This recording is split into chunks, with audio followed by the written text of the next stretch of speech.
কুদরতের জবান দিয়ে ইরশাদ করেন, ওয়ামা তুকদ্দিমু লিআনফুসিকুম মিন খায়রিন তাজিদুহু ইনদাল্লাহ।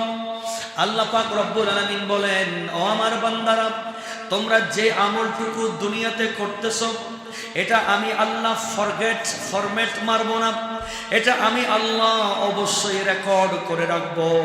আমি আল্লাহ রেকর্ডিং করে রাখতেছি। এটা তোমাদেরকে আমি আল্লাহ কিয়ামতের ময়দানে অবশ্যই রিপ্লাই দেব। সুবহানাল্লাহর আওয়াজ যদি ডাউন হয় আমি কথা শেষ করে ফেলবো, আর যদি সুবহানাল্লাহর রেসপন্স ভালো হয় আল্লাহ খুশি হবেন, আমারও ভালো লাগবে। যা আমরা ভালো কাজ করছি এগুলো আল্লাহর কাছে পাঠাচ্ছি।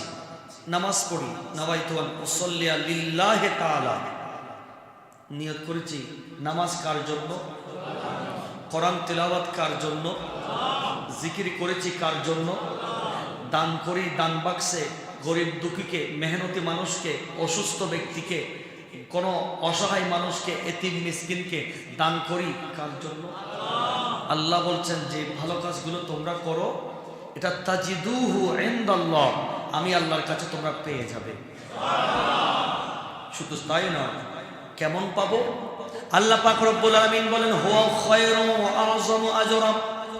ও আমার বান্দারা, খায়রু ওয়া আযম, এই ভালো কাজ তুমি করেছো একটা, কিন্তু আমি আল্লাহ তোমাকে এটার বিনিময়ে দেওয়ার সময় একটা দেব না, দুইটা দেব না, তিনটা দেব না, এটাকে আযম আজরা এমন ভাবে দেব তুমি দেখতে পাবে কিয়ামতের ময়দানে তোমার সওয়াবের পাহাড় গড়ে গেছে।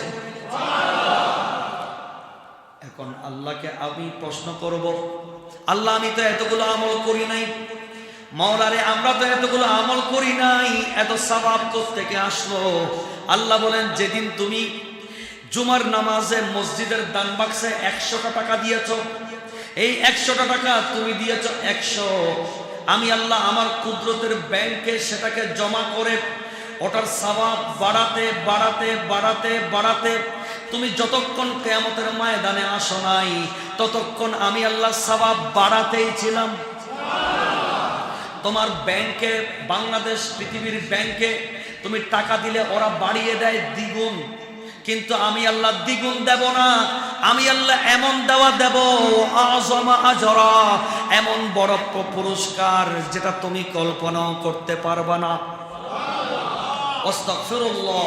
সুতরাং তোমরা দেরি না করে, ডোন্ট বি লেট, তওবা করো, তাড়াতাড়ি তওবা করো, ইস্তেগফার করো, তাড়াতাড়ি আমি আল্লাহর কাছে মাফ চেয়ে নাও, গুনার কাছ থেকে ফিরে আসো, ভালো কাজ করা শুরু করে দাও।